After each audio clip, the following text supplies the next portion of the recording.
Hi, everybody. Well, I am keeping my schedule of going live on Monday nights. I'm in Baltimore tonight. Where's everybody tuning in from? You can just leave me a comment and let me know where you're calling in from. What part of the country, what part of the world. We can do that. Hi, Barbara. Hi, Amber. We can kind of chat. Hi, Jim. We can kind of just chat for a minute while we're waiting for a few people to hop on. I really wasn't going to do this because I am even more exhausted than I thought I was going to be. But my dream development coach, John Eric Mosler, says that we need to do what we need to do until it's done. So one of the things that I committed to doing was to going live every Monday night unless there was some extreme circumstance. So being tired doesn't count. Being tired is being real. And going through with it is it's kind of a new thing for me. So, oh, thank you, Barbara. I'm glad you're liking it. I really am. I can't wait to talk to you about all your feedback on it. Barbara bought one of my books and it arrived today, so she's been reading some of it. It's really exciting for to have some of those copies selling again.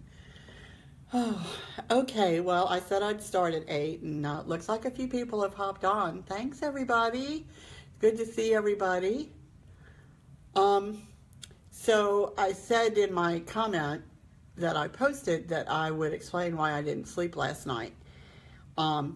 Well, I knew that my train up here to Baltimore for my job, for a meeting for my job, didn't leave until noon. So I thought I would stay up late. There was a Facebook Live that John Eric Mosler, my dream development coach, that's what I call him. He has a lot of different roles in my life coach, whatever, that he was doing at 11:11. And typically, as I've shared before, I go to bed pretty early, but I was really excited because I knew I didn't have to get up early. So I decided to stay up last night and tune in to the live.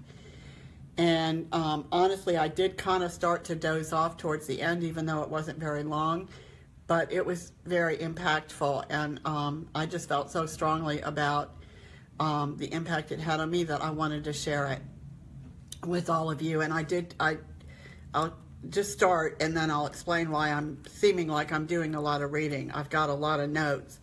So like I said, I stayed up late and I was lying in bed after the broadcast. It was over probably about midnight, maybe a little after, maybe a little before.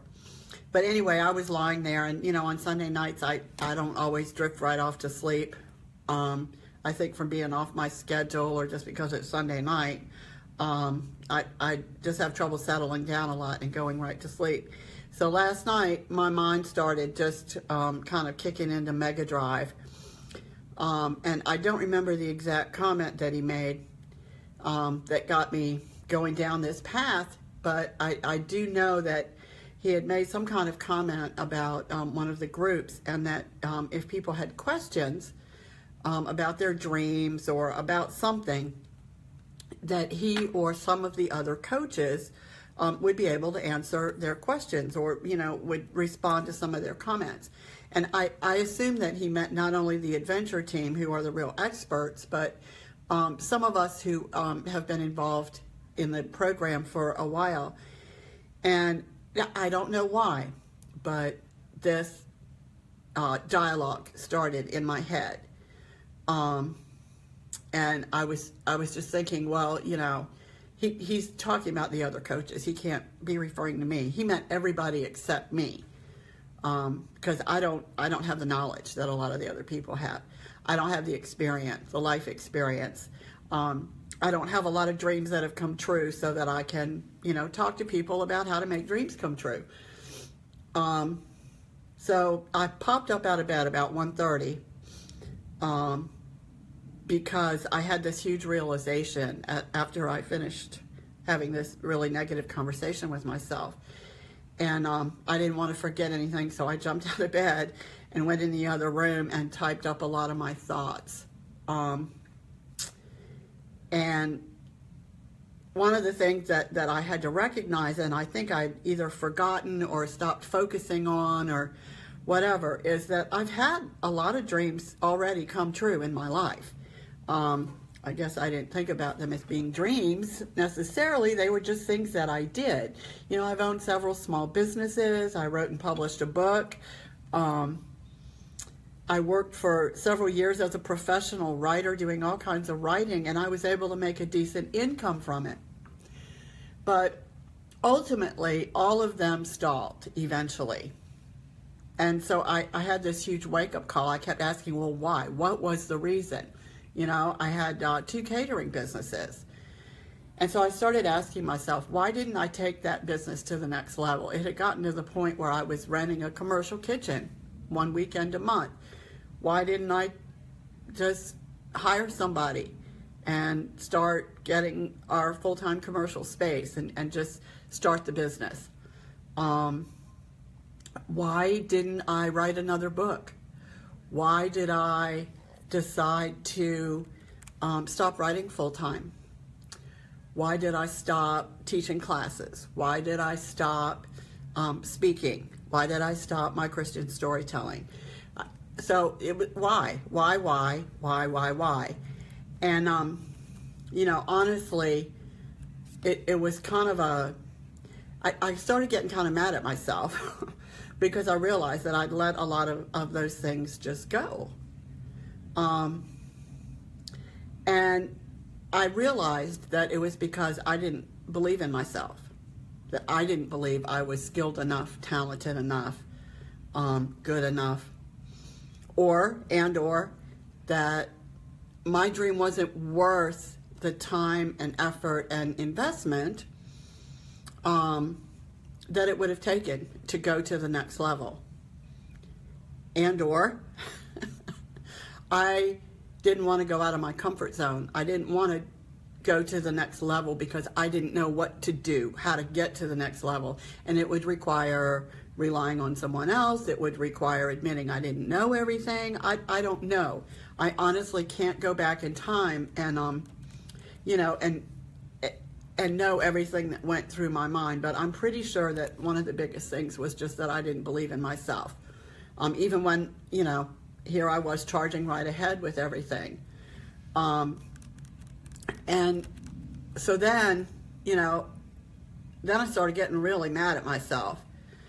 Started beating myself up a little bit because I realized that by giving up those dreams, by giving up the writing, that there were words I didn't write that somebody probably needed to read.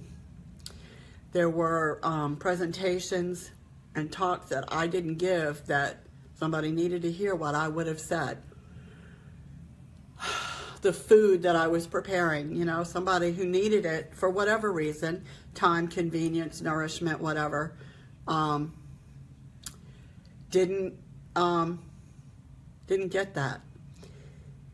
And then I kind of backed off on myself, and I realized that, you know, that's human, that it's just the way it is.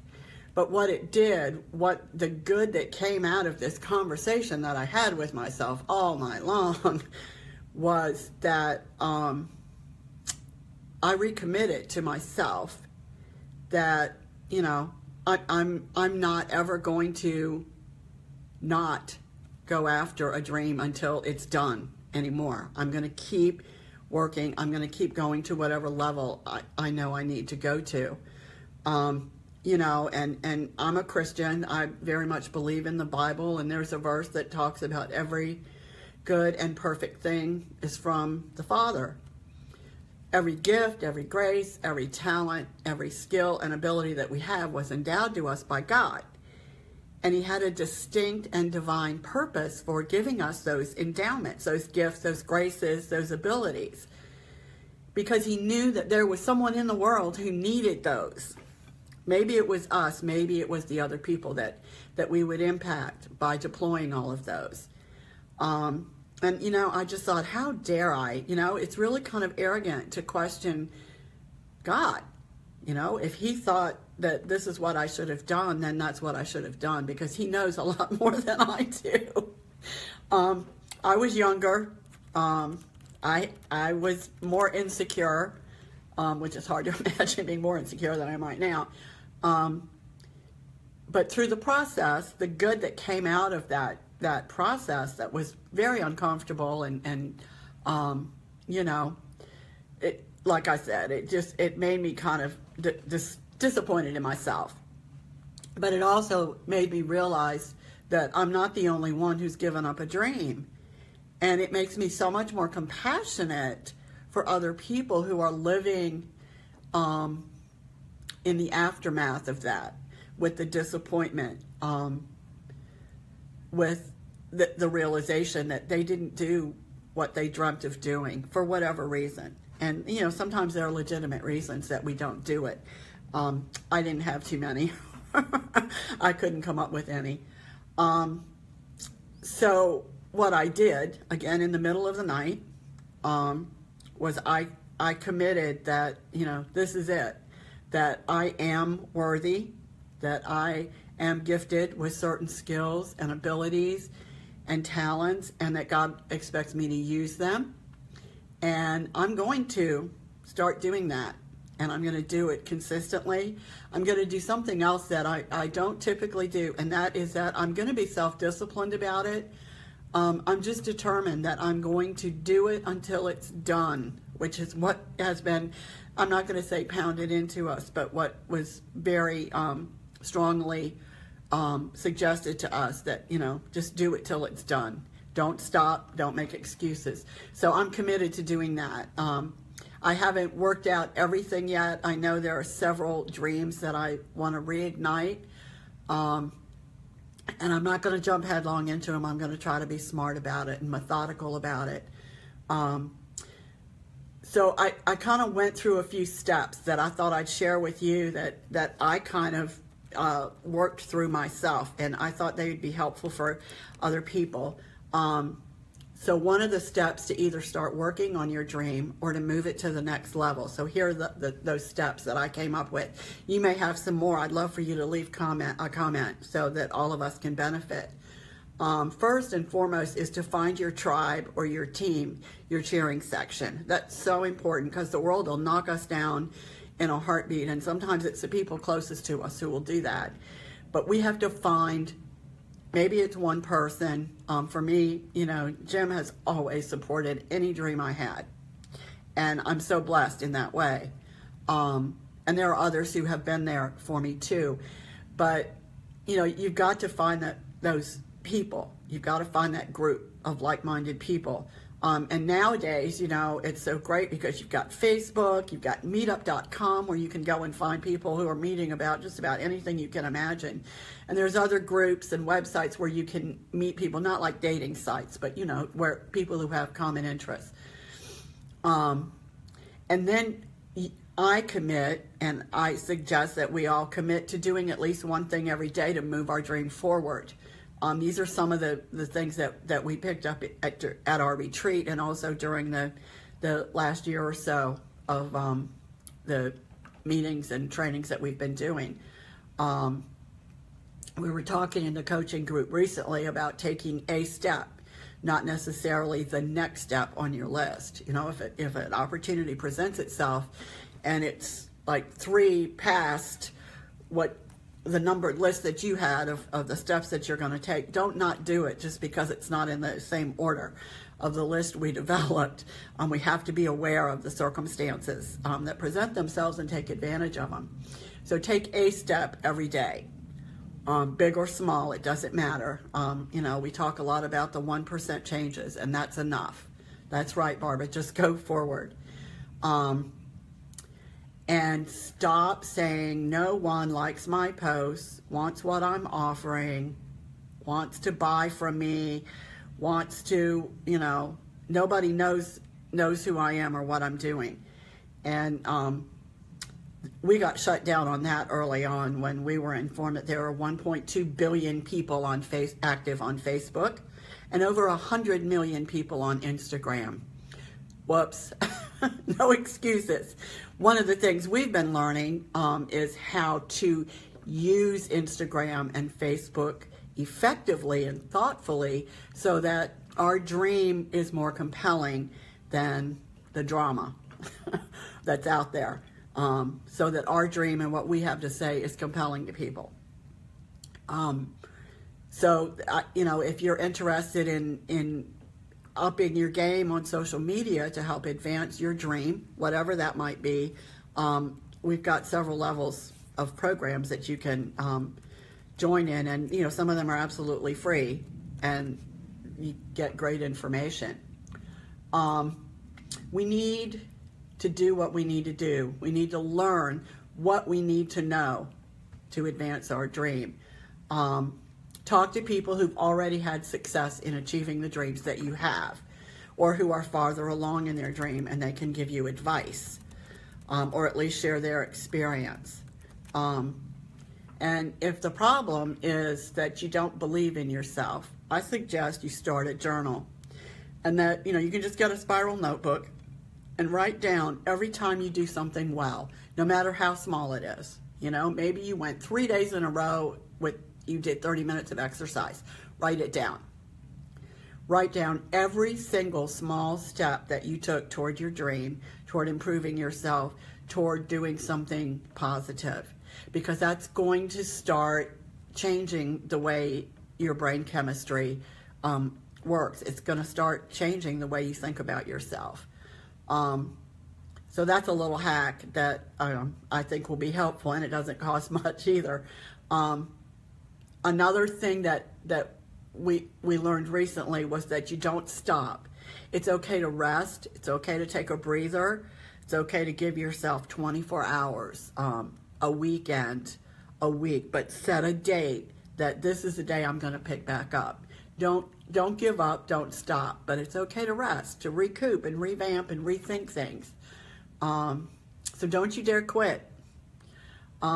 Take a break if you get tired or burned out, but use that time to refuel and reignite, and maybe to learn some more about your dream or about yourself. Feed your faith. Even if you're not a churchgoer, you can read devotional books or do a Bible study online or in person with friends. There are studies of all different faith levels in every bookstore in America. Online, there are blogs, there are Facebook groups. So if you want to amp up in that area, you shouldn't have any trouble finding anything. Oh, thanks, Rosemary. If I write it, you'll read it. That's really sweet. I guess I better get writing then, huh? So what if you don't know exactly what your dream is, but you felt like you're wandering in the wilderness trying to find a passion or a purpose? So my question is, what makes you happy? What energizes you? What do you enjoy doing? There's a great quote that I like that says, don't ask what the world needs. Ask what makes you come alive and go do it. Because what the world needs is people who have come alive. And that's quoted by Howard Thurman. It doesn't have to be a big grand thing. Maybe your dream is to be, the best friend that you can possibly be to everyone who crosses your path, who comes into your life. Maybe your dream is to start a nonprofit. Maybe your dream is to travel the world and meet interesting people and learn from them and have a cultural exchange. The world needs your dream, so you need to figure out what it is, and then you need to get busy doing it. That's what I've realized. So don't wait. And that was another big aha last night. And I kind of already covered some of this. If my dream is to be a speaker and a writer who encourages others, then I need to be speaking and writing. I don't need to wait for a huge audience. I don't need to wait to write another whole book. I need to just do what I need to do. So I do my Monday musings on Facebook Live. That's just a small part of that. Like I said, I have committed to do that every Monday night that I possibly can, because I need to do that. I need to be strict with myself and to start practicing some self-discipline in those areas, and it'll carry over. And maybe I just leave a loving comment or on somebody's Facebook timeline, or send them a message if I see that they're hurting or going through a rough time. That's part of my giftedness, the gift of encouragement. So, I don't need a huge audience to do that. So like I said, I'm having trouble reading all the comments because, I don't have the best setup here at the hotel. Thanks, Barbara. I do try to do that. There's just one last little quote that I'll leave you with, and then I am putting my jammies on and going to bed because I didn't get any sleep last night and I have to get up early for a long day tomorrow. It's just a quote I found. It says, don't look for applause. Work for a cause, not for applause. Live life to express, not to impress. Don't strive to make your presence noticed. Make your absence felt. So on that note, I will leave you all tonight. Thank you so much for joining me. If you feel that you have someone in your life that would benefit from hearing this message, feel free to share it with them. And I can't wait to read all of y'all's comments. Thanks again. You all have a great week.